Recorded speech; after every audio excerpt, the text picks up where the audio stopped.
Yes, welcome back to another episode of Author Interviews with Jazz and Prose. I'm your host, Sai, and today we are here with Michael R. Bailey for his book, Original Mind Disconnect. Mr. Bailey, how are you doing today?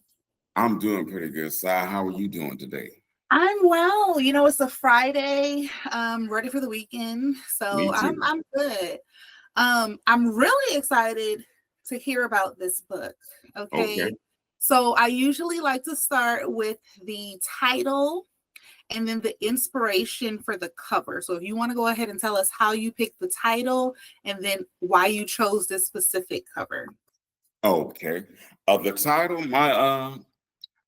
when I got into the publishing process with one of the editors, well, actually, the editor and the cover designer, they said, "What is this title, man?" Because at one point they wanted me to change it until I explained it to them. I said, "Original Mind Disconnect. Original Mind. Africa is the birthplace of humankind. So that's where the original mind came from. That is the birthplace of the original mind. The disconnect applies to the protagonist, Jericho Streeter, who his third great grandmother, the ghost who comes visits him. She believes there's a disconnect between his roots and his pursuit of money. She believes that that's been drawn apart. So part of her reason showing up, she wants to bring that back together for him to reconnect with himself, that part of himself. So that's where original mind disconnect comes from. Love it.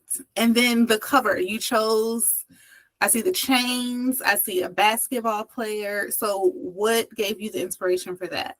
Okay, working with the art director at the publishing house, he said he sent me a list. He sent me an email. He said, "Send me a list of things you would like to see visualized." So I came up with a basketball, a backboard, shackles. What else? Those, I think I had a list of about 8, 9 things. And so what he did was that he put together a series of what they call mock covers, and just uh, make, just images, not the final one like this one here.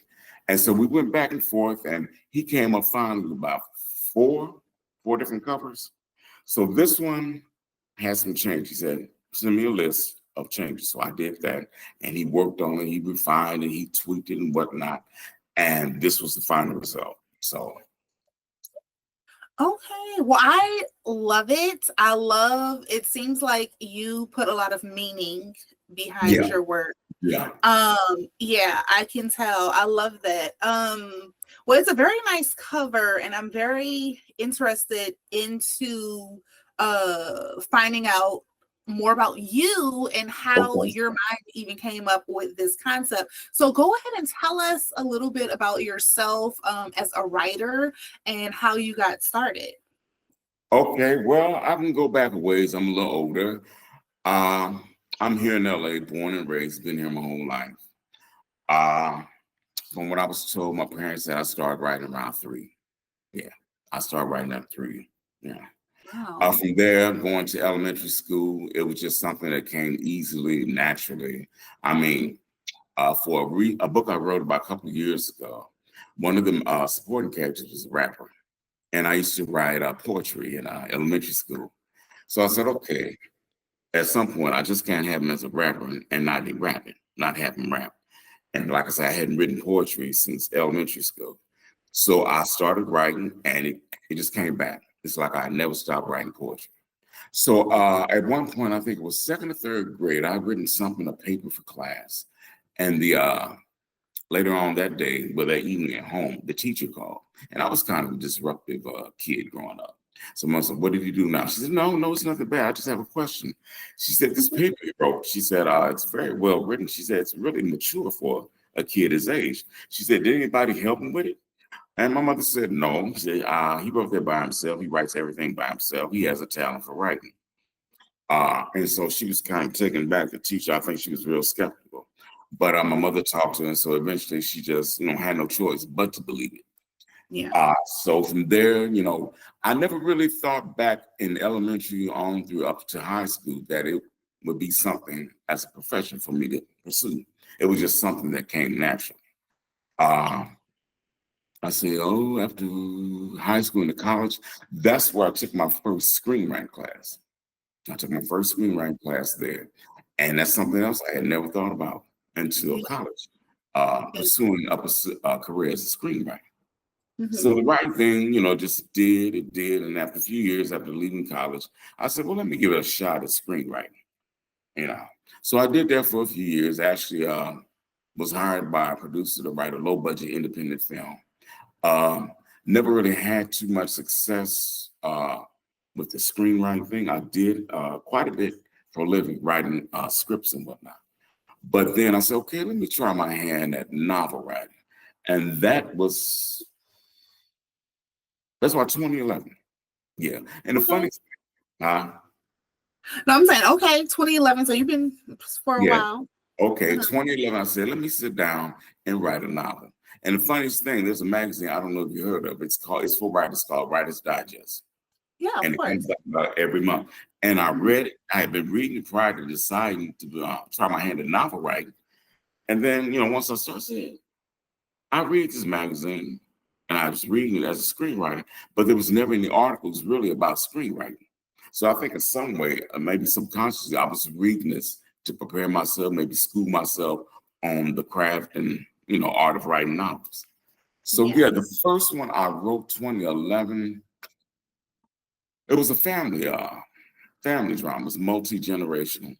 It was about a young couple. It started in the mid 70s. They met at a school out here, fictional, similar to UCLA. It was called Our Good Name. Uh, the young man, they eventually got married. He came from more working class roots. The girl who eventually became his wife, she's more upper class, like upper crust, that thing. And the story of that book spanned, I say, about 30 years. So it covered their marriage, their dating, getting married, having children, the ups and downs, like deaths in the family. So that was the first book. That was in And 2011. what's the name of that book? Our Good Name. Okay, Our Good Name. Okay.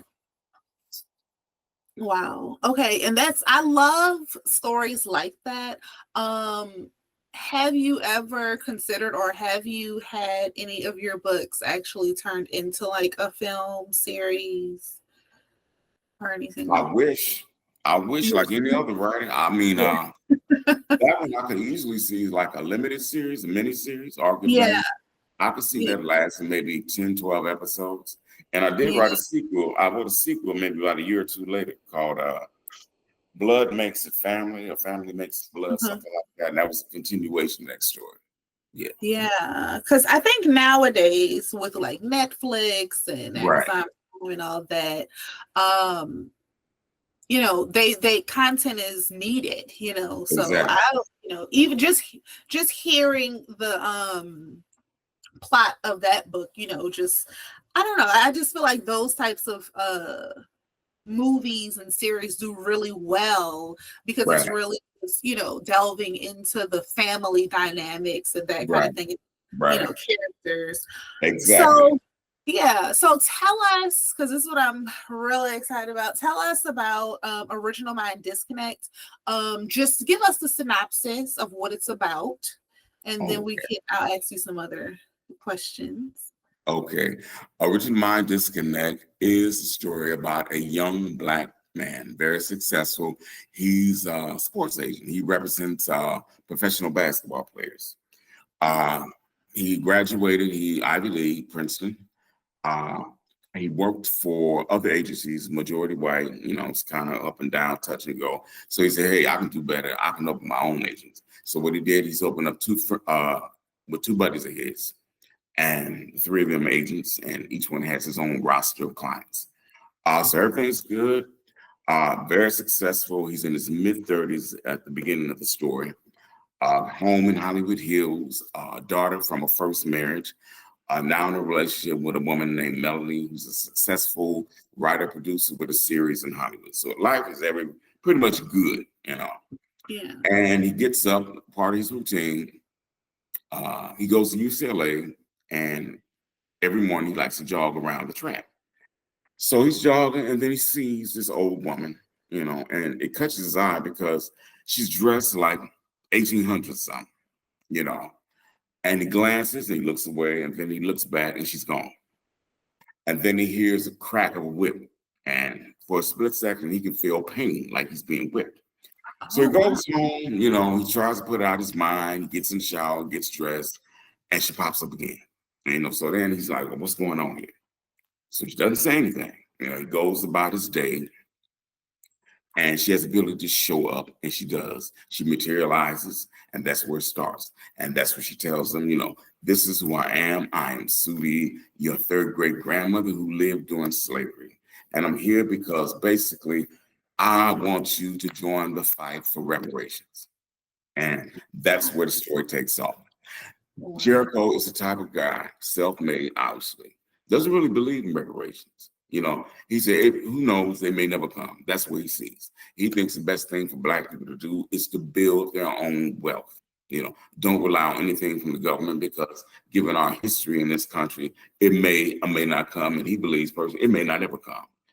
And he's pretty stubborn. He takes after her. She tells me, you're like me. She's got a head like a brick. He's stubborn. And they go back and forth. He's resistant. She pushes. He's resisting, back and forth. But during the course, get to know each other. They have a rapport. It's good. They click. They have a chemistry. They can joke around with each other.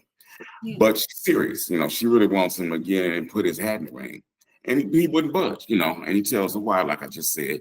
So Sudi has a gift for taking people, mainly her family, back in time through the ability to create visions.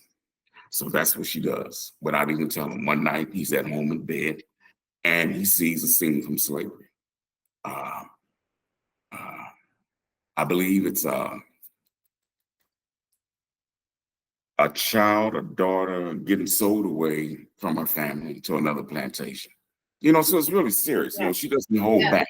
I mean, there are other scenes that are kind of graphic, but that was the point I want to make is, from what I read, and I've done my research writing a book like this, I feel it necessary to be accurate, that, it was a brutal, dehumanizing system. And he wakes up shocked, sweating, and he hears her voice. She's insane, but she's telling him, this is what I'm going to do. She said, I know it's going to be rough. You won't like it. And you may even dislike me or hate me. And she said, but I want you to see you are the end result of the people who came before you. And the story takes off from there. She shows up, throughout the book. They talk, they joke, they laugh. But that's a subplot. The main plot is his rivalry with a fellow agent who's the actual antagonist. He's a white dude. His name is Zach Mandel. Zach may be a little older, but they know each other throughout the years. That's like a small that world of sports agents is like a click of a, but very competitive, and him and Zach have rubbed each other the wrong way for years. So some part during the course of the story, Jericho, one of his star clients who he really likes, his name is Coltrane Bishop, very clean cut, good image, is about to get married to a beautiful woman, blah, blah, blah. And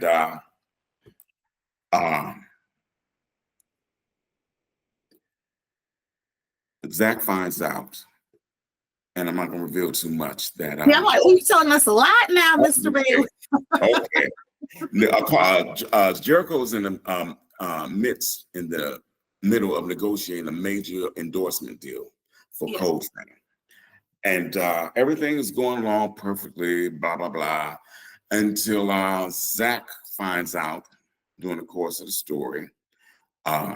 The way he finds out is that Jericho is being interviewed by a young lady, Black, who's at USC. She's a film school student. Her name is India. And they have a good rapport and blah, blah, blah. And part of her interviewing process is she records him. Things that he tells her, blah, blah.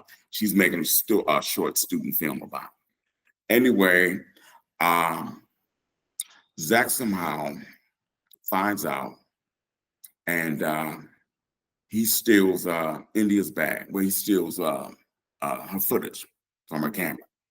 And he listens, and when he finds out, Jericho was in conversation with Sudi, and it's being recorded. And Zach finds out that the company that wants to offer his client Coltrane, a multi-level endorsement deal, has its early roots, its beginnings in slavery. There's a lot of companies, present day do, quite a few of them. And so Zach, being who he is, he can't resist the opportunity to get one up on Jericho and somehow bring him down. And he wants to use this information to destroy his upcoming endorsement deal with his client. So they go back and forth, blah, blah, blah, blah, blah, blah. And also during the course of the story, like I said, Coltrane's client has a good, image, blah, blah, as far as the public. But one thing comes out during the course of the story, that he has a little thing like some athletes do. He hooks up with a girl, they spend the night, blah, blah, blah. He uses a condom. He leaves. This girl takes the condom, the contents of the condom, and finds a way to impregnate herself. And she does get pregnant. And that kind of throws a wrench into the upcoming potential deal that Jericho is trying to put together, Coltrane. So that's another supplement. Yeah. Okay, this sounds really great. Now this is an amazing plot. Let me just say this. Questions. Let's start with the characters. So we have Jericho, Sudi, Zach, Melody, India.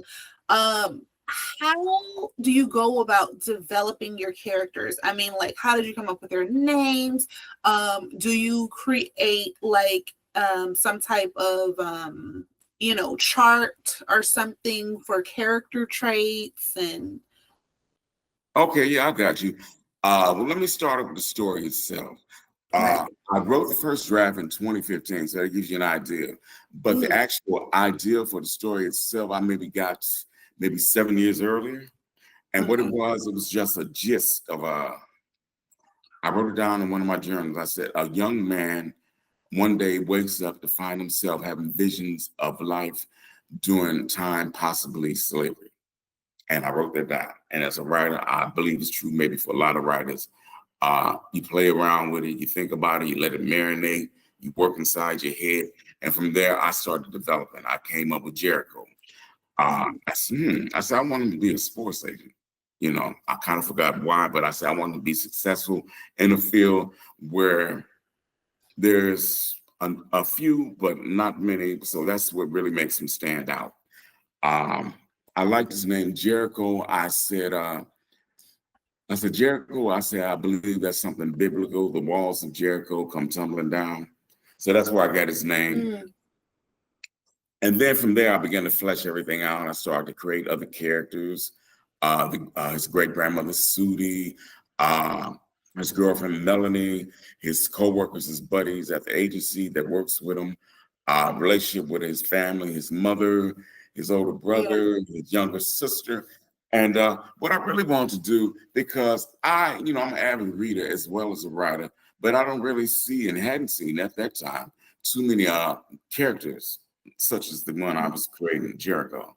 A young, ambitious, successful, young Black man who possesses a combination of both book smarts and street smarts, and made it into the system on his own terms, and made it and has done very well for himself. Without all the, pathologies and stereotypes, because I tell you, before the publisher who I actually finally signed with, there was another publisher before that, and they were Black owned. And, they call you if they like the book and they talk to you, I can interview, get to know you. And say, we like the story, but have you ever thought about maybe changing the character, maybe at least giving them something like alcohol or drug? I said, no, I'm not going to do that. I said, that's the last thing I want to do. I said, I want to be successful. I don't want to create a character that, portrays a stereotype or pathology or something like that. Yeah. What genre is this? You know what? I think, I set out to write, because most genres before this book that I have written, I like mysteries and thrillers. But I said with the story, I said, I want to try something different here. I said, I want to try something that's kind of familiar, but it's going to throw people off. It's a satire. It's a satire about ambition, competition, the male Mhm. ego, the sports world, and how people, men in particular, the lengths to which they'll go through to be successful. And Okay. then add in something, because reparations at the time I came up with the idea for the book was something that was really coming to the forefront. So I said, let me make that element also a subplot. So how would I say, like I said, it's a satire, basically. It's really Okay. at its most basic elemental, it's a story about a contest, a pissing contest between two alpha males, you know, and Okay. how they battle each other, how their rivalry develops. And they do have up to a point, just on a basic level, uh, a little bit maybe admiration, maybe not necessarily respect, but admiration for each other's drive and ambition and, go-getter attitude. Mhm. So that's my definition of the genre. Okay. Yeah, because when you were saying that the publishers was saying like, oh, to give him some type of vice, like Right. the advice, like alcohol or something like that. I was like, well, is it because in most thrillers, because I have a mystery thriller that I'm working on as well, and Uh-huh. like movies and stuff like that, they usually have some type of like alcohol or prescription drug or something that will make them hallucinate. So I was thinking Mhm. like maybe they were asking you to do it for that purpose because he's having flashbacks, or maybe like they're just wanting to have some type of negative aspects. But I always think that's interesting Uh-huh. when it comes to like you know well, let me just say this. Do you know the end of the story when you write it? Some books I do, some books I don't. For this one, did you know the ending? Like when you came up with the plot, did you already know the ending? Let me put it like this. I knew that the way the story ended, it would basically be because these two men, young men, Jericho and Zach, Mhm. uh, it was a standoff, you know. Zach was coming to the table with something that he thought would be a bombshell, and Jericho retaliated with something similar. So, baby, man, you're not doing shit. You got something, I got something. We can both hurt each other. So, let's just back Yeah. off and we'll just, call it a. But interesting, uh, the Yeah. final scene, what takes place with everything that Jericho went through, the visions and having the journey with his third great grandmother, Sudi, decides to take a trip to Mhm. Senegal. He goes to Africa, sort of like a redemption, getting in touch with his roots. Yeah. And I wrote, that was the last chapter. I wrote, it was pretty, Mhm. okay. But the editor I was working with at the publisher, he liked it. He really broke down. He really went into. He was an Asian guy, so I was adding certain questions. I said, well, he's Asian, I'm black, and I was throwing questions out there. And he was like, he knew everything. He went inside. He went in depth, and I said, okay, this dude knows what's up. So then Okay. he said, yeah. He said, your chapter here about him going to Africa. He said, it's great. He said, but you know what? He said, you're gonna have to go in depth a little bit. He said, I really want to for you to go in there and really show the effect of the culmination of what happened in America and him coming to Africa and him being there, because there's a place in Senegal off the coast called Goree Island, and that's where the final stop when they stole the Africans, kidnapped them. It was like a way station. It looked like a castle, but that's what it was until they were Yeah. ready to be put on a ship. So that's part of one of the tours. When people go there, they have a boat that takes them to the island. So I had him part of a tour group, and they go to the island, this way station, holding station, prison, whatever you want to call it. And Yeah. it really moves him. He gets real emotional because, he's the type of person that comes out, he talks to his mother during one point of the story. And he tells her about, Sue. She, oh, yeah, blah, blah. Certain other people in our family have seen it. He said, well, you have what's called a sixth sense. We have ability to see and communicate with spirits. And Mhm. so while he's at Goree Island, that ability starts to come out when he starts to really think he's hearing the ghosts of these Africans who were stolen from their homeland and waiting in this, basically a hellhole to be put on the next slave ship. And so what he does, he drops one knee, prays, to himself. Then he pulls out a candle, the black candle. He lights it and he prays and he gets up. And so that, something I incorporate, a ritual is what it was. Yeah. Okay. I This is deep. It's very deep. And when I read the synopsis, I was like, oh my God, because literally the first book I ever wrote, it was a hair book, a natural hair book. It was back in like 2010. Like Uh-huh. women were just starting to go back natural. Uh-huh. And literally the first chapter was all about the history of hair and slavery Right. and all that kind of stuff. And my dad, growing up, he's always taught us about the history and all that. So I know a lot about this topic. Uh-huh. So it's very intriguing.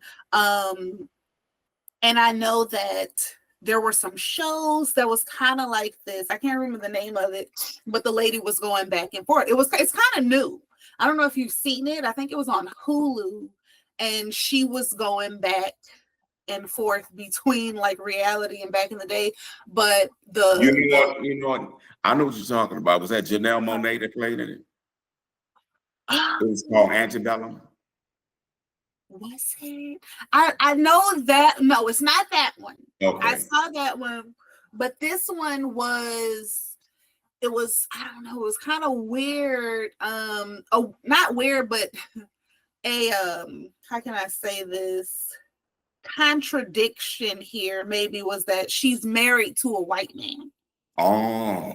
And she goes back in time, and it was I'll have to think of the name of it, but it was, I just find it very interesting to read about these, see about these, because it's something that perspective matters.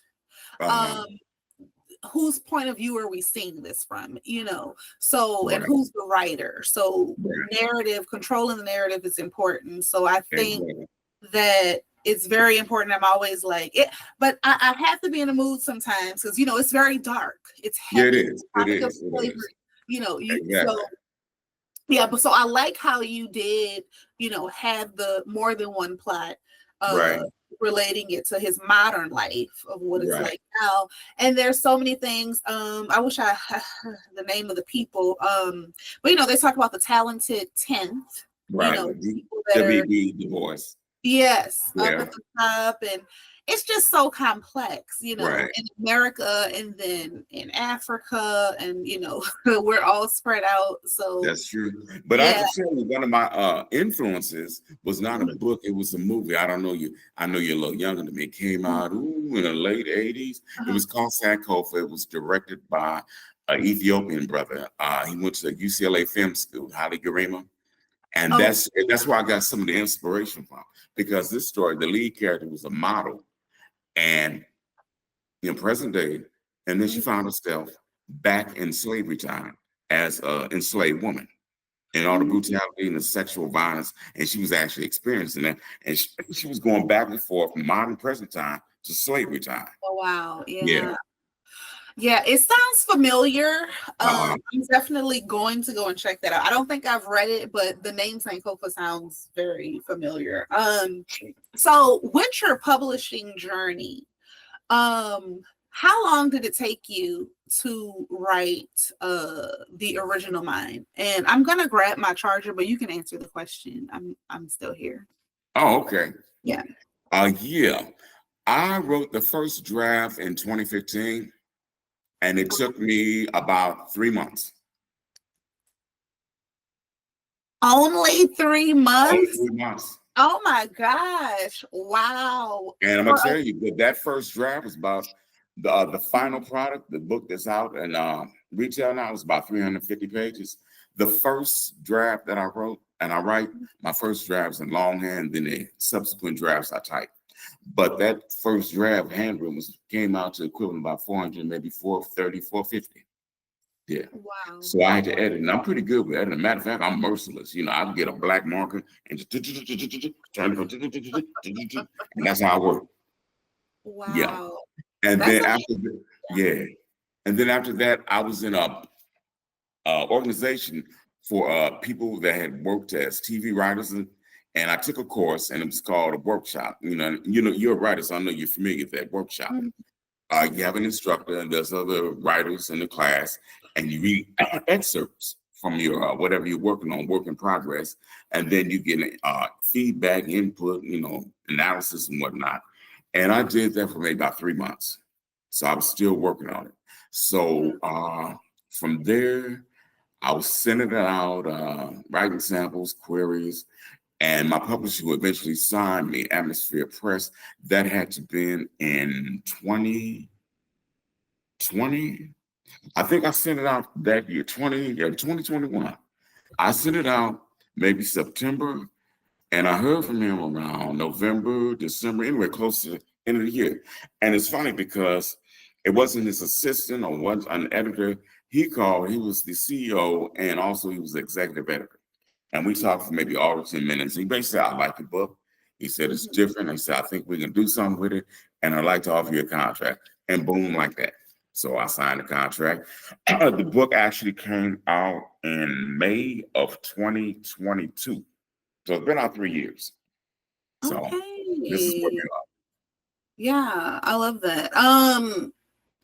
Wow, that's very inspiring. I love the idea of workshops. I've never actually been to a workshop. I should probably try that out. I'm actually a reading teacher. I teach 8th grade reading. So by the time I get off and have free time, I'm like, I have been dealing with books and reading all day. But yeah, so what do you feel like you learned any lesson in the publishing aspect of this? Yeah, that's really easy to answer. I think I learned a boatload because my publisher is it's a hybrid. That's the kind of deal I got. Okay. So that's the type of deal where I put up like a few grand, they put up the rest, and with that, and like a traditional publishing deal, I get more royalties, and not only that, I get more input, I get more say so. A lot of times as writers, for an example, when it comes to a book cover with a traditional publisher, you might not have any input. They make the final decision. But like this, like I explained earlier, I was working with the art director, and we worked together, and it was the cover you see was my decision. It wasn't the publisher or editor who said, well, you like this, but we like this instead, and well, no, this is it. Sorry, we make the final call. No, it wasn't like that. What you see is what I wanted. The final version, the vision is mine. So. Okay. That's nice. Yeah, I think it definitely, for people, we're on the advice for aspiring authors. When you're, you have your book, it's a big decision to make if you're going to go the self-publishing or traditional or hybrid. But it really just depends on what works for you and what you're looking for, what you're trying to get out of, putting the book out there. Because some people do it like a passion project, and other people, this is a business, they want to get a return on their investment kind of thing. Right. So, okay, what is your advice? We are going to get advice for aspiring authors, but what is your advice on, well, not advice, but your opinion or thoughts on AI in writing? AI?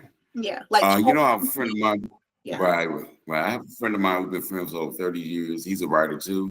And we talked about it a couple of years ago. And he's one that told me, he said, man, you need to go on this AI website, blah, blah, blah. And he told me what to do, blah, blah, blah. So I went in there. I had written down an idea for another project, another novel. And you go in and you type in, blah, blah. Well, this is what I want to have an idea. And what it does is that it builds a plot outline within a matter of minutes. And I had pretty much already written mine for this particular project. And within a matter of minutes, I hate to say it, but it was damn near identical. Yeah. And it was Black, the lead character is a love story. And it was time travel, Yeah. There was a present day couple, and they had a connection to a couple who wasn't a couple, but they were a couple of young people, Black, who had been brought over here as slaves from Africa.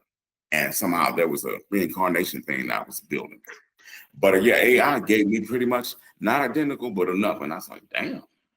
I said, so my feelings about that,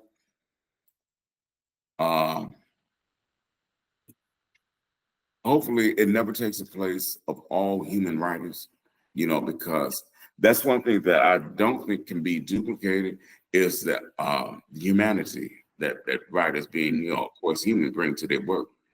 And some people say they read AI books and it's like devoid, it's written well, it's written good, but it's just certain elements that are not there. Yeah. And so what I did recently, I'm a member of the Authors Guild, and they have a partnership recently with a company called Created by Humans, CBH. And what they do is that you, as a writer, can go on there and register your works. You can sign them up, whatever books you want, and it's really free of charge. And with the company Created by Humans, what you do is that you give yourself the permission that if a company, an AI company, wants to use your writing, your text as a model to train their AI systems, you give them permission, but you also get compensated. And that's a problem now with certain publishers and writers, is that these publishers are letting AI companies, use a writer's work, his IP, intellectual property, and not getting compensated, Yeah, that's scary. That's Yeah, scary. right. There's I just read last year or this year that one of the big ones, Penguin Random House, is offering their writers, well, we'll give you a flat fee of $5,000 for whatever AI company wants to use your work to train their system. But what's so effed up about, excuse my language, is that off the top, Penguin Random House is taking half of that, 2,500. So all you get is 2,500. I don't know if agents, like any other thing that they represent, do they get a commission? That's 10, 50%. That's gone. Taxes, So you're left with a few $100s. There was an article, a guy, children's writer, and they offered him to do another publisher company. I forget which one, even less. And 1,700 is what they offered him. And he said, I have to share this because the children's author, they have illustrators, for the drawings, the pictures and whatnot. So he said, it's only right that I share this portion of with the illustrator. I made about 1,000. You split 50-50, what is that, 850? These AI companies can rake in, but hundreds of millions, tens of millions. So that's what I have a problem with, Yeah. My thing is with, I've only self-published, so I haven't done a traditional published book yet. I think, it's pros and cons. I think what comes with that is obviously, the prestige of saying, you're with this company or whatever. Right. But depending on the amount of years that you're stuck with them, I think it would be good to do for like 1 year just to get that name and build up a following, and then after that kind of self-publish. I think that kind of makes sense, but that's scary to know that AI is doing that. I had a book club that I interviewed last week, and I asked her the same question about what she thought about AI, and she was like, she does not agree with it, because for her, when she reads, it's about reading something another soul created, and getting that. And when you said you feel like it's something missing, I think it's soulless. Because I feel like when a person is writing, they're writing from either things they've gathered or from experience or something like that.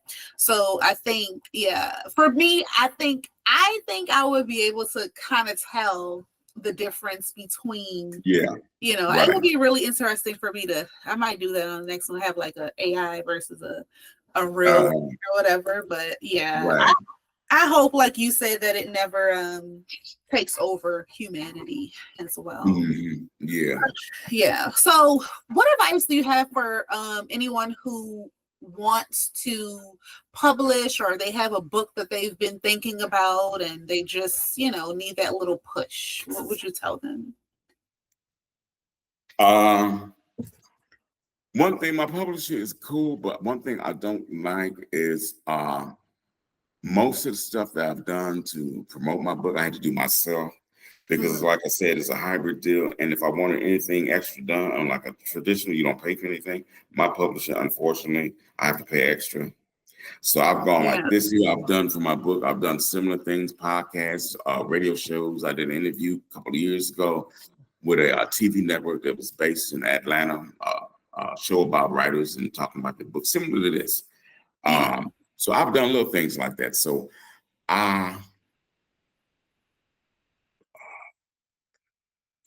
invest money-wise, financially, really. Especially if you're doing self-publishing. And I say I haven't done that route yet, but I eventually down the line see myself going to self-publishing route. Really study that and really know that getting there and find out the cost, because self-publishing is just that stuff. You pay for the cover design, marketing, promotion, hooking up with distribution. They have Black-owned distribution companies that handle books by Black writers. So it's really getting there and educating yourself fully, Mm-hmm. And that's one thing I liked about, I have my qualms, ups and downs, some questions about the publisher I'm with now. But I said, okay, I'm going to learn, So I learned working with the editor. I learned how to work with the art designer, the book cover. I learned the publicity director. We work quite a bit frequently, with her. So I like the fact that I learned from the ground up with direct contact with different people who hold different positions within the company. So yeah, I would agree with that. Yep, definitely. Yeah. Especially if you're going to fully self-publish, you have to be a self-starter. You're only sell as much as the effort the work you put into it, right? Yeah, absolutely. But I think it can be very lucrative. For me, 2010, maybe 2011, when I created a coloring book for little Black and brown girls because I had a baby and it was time for her to start coloring, and I didn't really see anything she could kind of, relate to. So I did that. And, Instagram, social media I sold so many books from social media. So I think like how you said, study that, your target audience. It's like anything else now, building up that following is once you get the people, your target audience, I think you're golden, but you have to, relate to people and that kind of stuff. So I think that's the big thing. Well, right. Yeah. Yeah. And that's something else to do on my end. Another thing I had to do, and I spent a couple of $100 to get a listing of influencers who only work in the basketball world. So I had the names of and the email address of actual players, coaches, nutritionists, trainers, and I didn't get a response because I didn't really know until after. Okay, there's a money thing here. Nobody's going to promote, endorse, and they want some money. I mean, that's the day of the influencer. They don't do it for free. So I said, once I increase my bank account, I'm gonna get that list out again and go back over it. Only this time I know that there'll be some financial incentive offered from my end. So hopefully that will get the ball rolling. Yeah, definitely. And for this book, as a teacher, an 8th grade reading teacher, this is great. Think about schools, a lot of high schools. This will be great to give to those kids in the football camps, the basketball camps, the people who are, aspiring to be, in the sports. So as they see that basketball cover, they're gonna be like, oh, what is this? And there was a lady I interviewed a while back, and she had one book and she turned that into like a whole brand. Like she does like tours with seminars now. She created like a mug line. I feel like you create one book and you could create a whole thing based off that. That's true. So that's true. Yeah. So my book, I also find out what happened a couple of years ago, about a year and a half ago. I was talking to the publicity director. We had a phone conversation instead of communicating through email, and she just let it out. She said, "Oh yeah," she said, "We're letting you. Your book is being sold overseas." I said, "What? Yeah, it's being sold right now overseas." I'm what? You see, I knew enough that American publishing companies, they do sell books by their American writers overseas. But here I am, I'm Black. I'm a Black male writer. This is a very specific world. I'm dealing with sports, and I know basketball is very popular. I said, really? And she started name, Italy, Japan, Poland, Canada, France, Germany. I said, okay, cool. But only thing about publishing, they keep certain information close. So I don't know about sales. Really don't know. I mean, I get royalties from this publisher like 4 times a year. So I really don't know what the sales are overseas, but it's good to know that it's some international reach. It has an audience over there. And so, hey, anybody want to read and enjoy it, that's, like any writer, anybody who reads and tell you they enjoy it, that's icing on the cake. You can't ask for more than that. Yeah, absolutely. It is. It's kind of like playing a lottery a little bit with, this will be the book, but I'm definitely going to get my copies of this book. So I think it's time for our trivia. So we're gonna go into author edition of Would You Rather. Okay, Okay. Mr. Bailey. So we're gonna have you pick a number from 1 to 4. I'll pick 3. Okay, number 3. Let's see. 1, 2, 3. Okay, so this says, would you rather be stuck in a fictional world of your choosing for a year, or have your favorite fictional character live in your house for a week? I would rather, I'd rather have Jericho live in my house for a week. I think Okay, that can, okay, so you want Jericho to uh, be in your home for about a right. week. Okay, how do you Right. think that would do you feel like you and Jericho are a little similar or maybe different?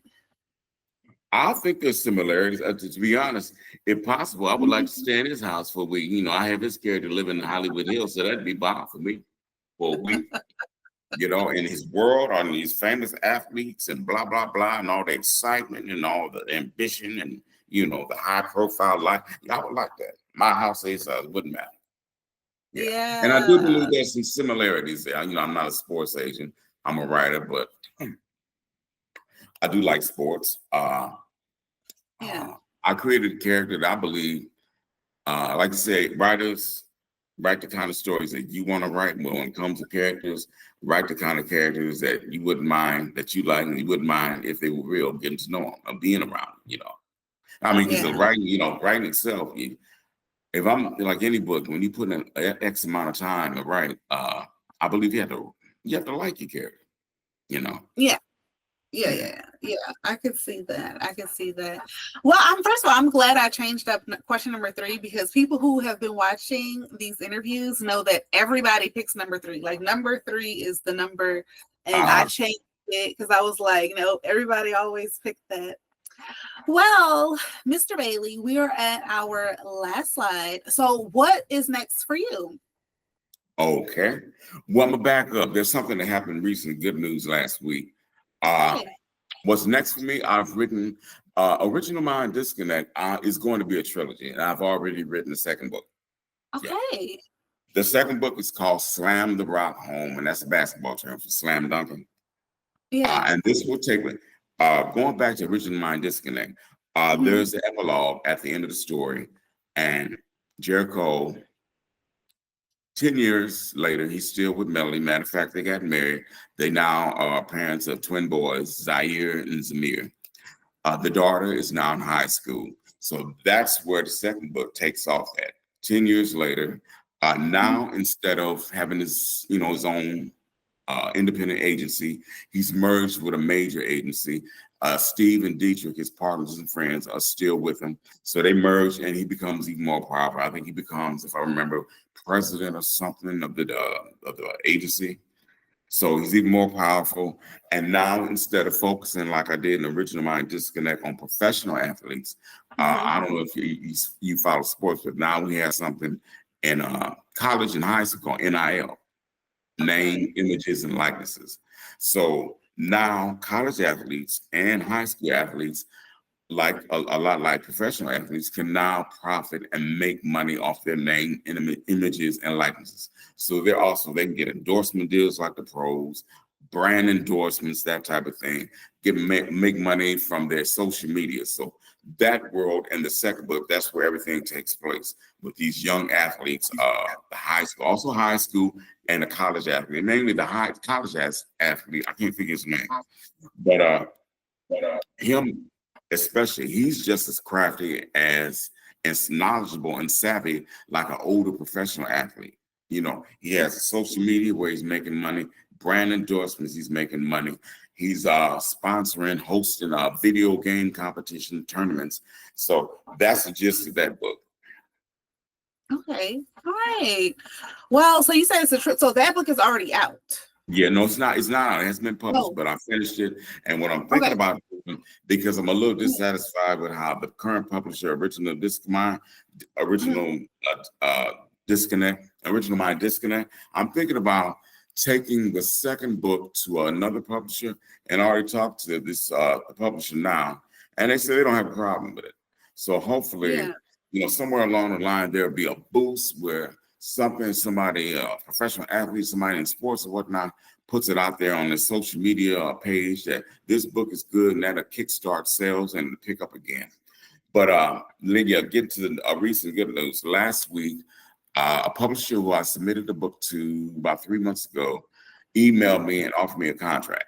They're British. Oh, They're called Pegasus Publishing, and it's for a book I wrote, something totally different, not another, not like I said, my usual mystery thriller, wow. nothing Yeah. like Original Mind Disney. Basically, the title is called With That Voice, and it's about the life and loves and ups and downs of a Black woman who's a professional R&B/pop singer. Very successful, Okay. not Beyonce, but well known. Yeah. I think writing a character similar to Beyonce, that would be in a whole different realm. But yeah, Yeah. her name is Nina Marlowe. She's a veteran. She's in her early 40s. Mhm. And her life, the career is still going good, but there's certain things going on around the first chapters. Her current record label that she's with, drops them. Basically saying we're deciding to go with something newer talent, new generation. So that pisses her off. She's in a long-term, very good relationship with a man, but he's kind of pressuring her. I want to get married.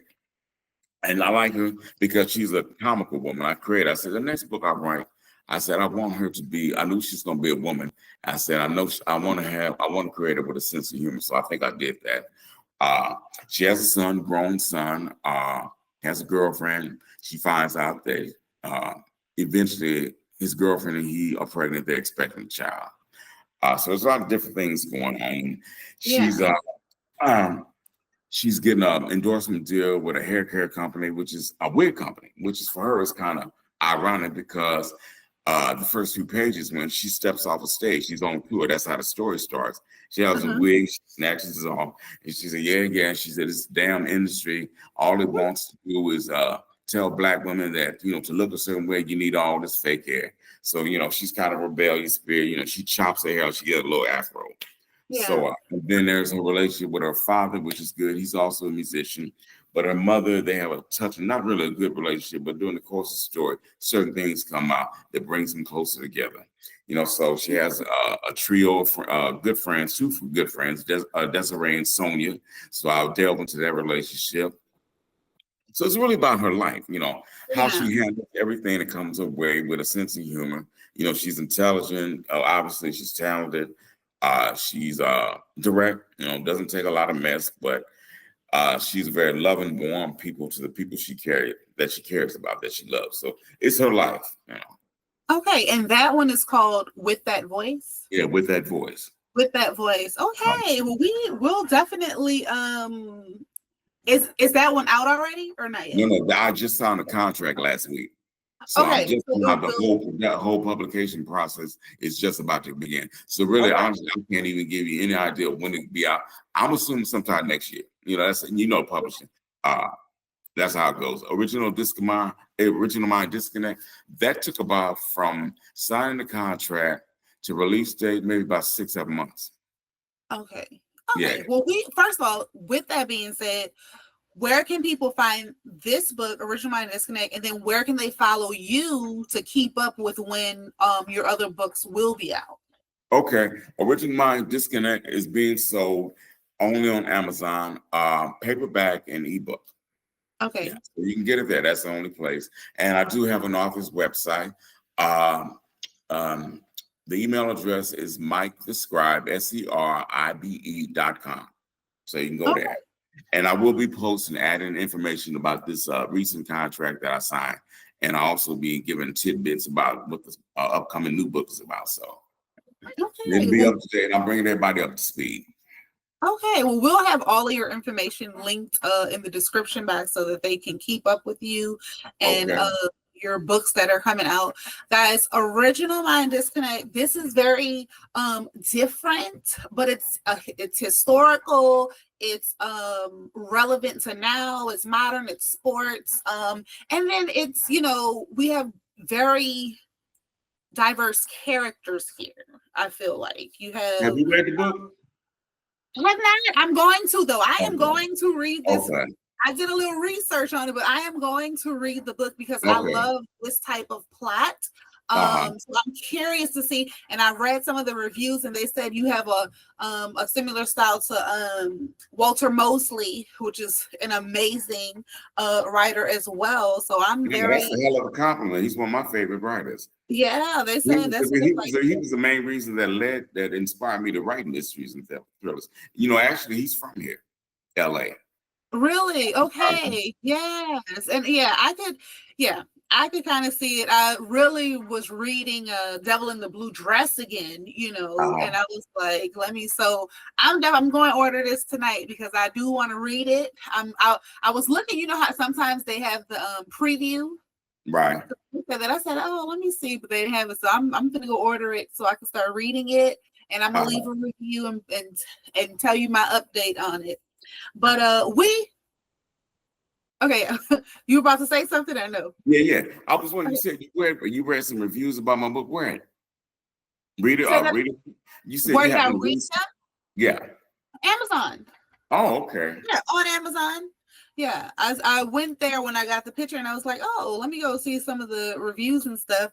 And yeah, so yep, they was like, yeah, it has like a Walter Mosley style. But I'm definitely going to get the book, guys. Go get the book, check it out. Leave a review for Mr. Bailey, and you are welcome anytime. We definitely thank you for stopping by to chat with Jazz and Prose, and you're, like I said, welcome back anytime. Oh, thank you. I appreciate it. I like to talk. Put me in front of me and tell me about your book, and I take off like a rocket. Yeah. Well, we thank you so much, guys. Thank you for tuning in to another episode of Author Interviews with Jazz and Prose, and we will see you in the next video. Peace. Okay.